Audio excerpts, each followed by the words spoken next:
புரோக்கர்லாம் கூப்பிட்டு வந்து அது வேற இம்சை. எப்பவுமே பக்கத்து விட்டு பகைச்சிக்கிற கூடாது. ஏன்னா அந்த பொண்ணு வாக்க வர்றப்போ முதல்ல அந்த வீட்லயும் போய் கேட்பாங்க, பொண்ணு எப்படி அப்படின்னு சொல்லுவாங்க. பரவாயில்லங்க, 2 ரூபாய்க்கு பாப்கார்ன் வாங்கி கொடுத்தா அவாட்டு எங்க விட்டால் வருவான், அவன் ஏதாச்சும் போட்டு விட்டு போய்வான்.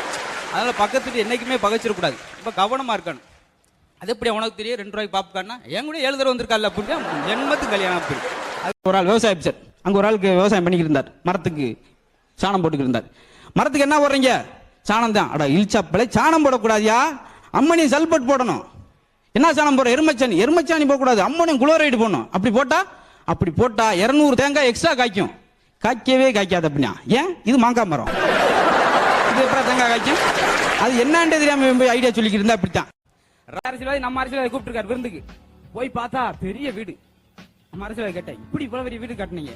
இந்த திடீர் வர்ற பாலம், ஆமா அதுல வந்து லாபத்தை வச்சா கட்டினேன். பரவாயில்ல.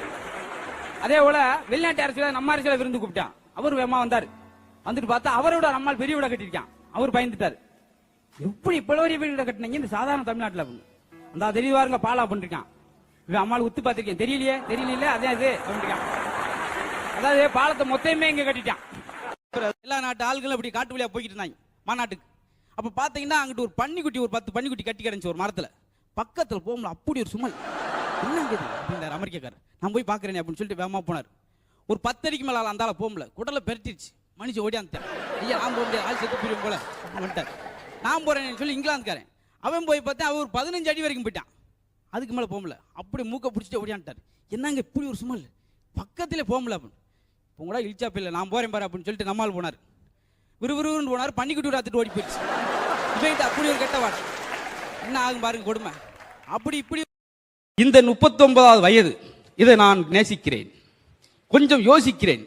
எப்பா அவர் பிறந்தக்கு ஏதாவது வாழ்த்து சொன்ன, நீ நேசிக்கிறீ யோசிக்கிறீ, இங்க எதுக்கு சொல்லுங்க. இதே 39 வயதில் தான் பாரதியார் செத்தார். அது அப்படி பதிலங்கி உட்காந்துருக்க, மங்களகரமா மாலையை போட்டு உட்காந்துருக்க விட்ட எடுத்தோன்னே வா. இதே 39 வயதில் தான் விவேகானந்தர் மண்டையை போட்டார். அப்படின்னு அவன் மாலை எடுத்துட்டு ஓடிய வச்சான். நீ எனக்கு என்னைக்கு ஜென்மத்தில் பிறந்தாலும் கொண்டாட மாட்டேன் கேட்டேன். என்னப்பா என்ன உடம்புல காயம்? இந்த பாக்கரையில் பள்ளம். ஆமா, அதை நான் பார்க்கல, அவ்வளவுதான். புரோக்கர்லாம் கூப்பிட்டு வந்து அது வேற இம்சை. எப்பவுமே பக்கத்து விட்டு பகைச்சிக்கிற கூடாது.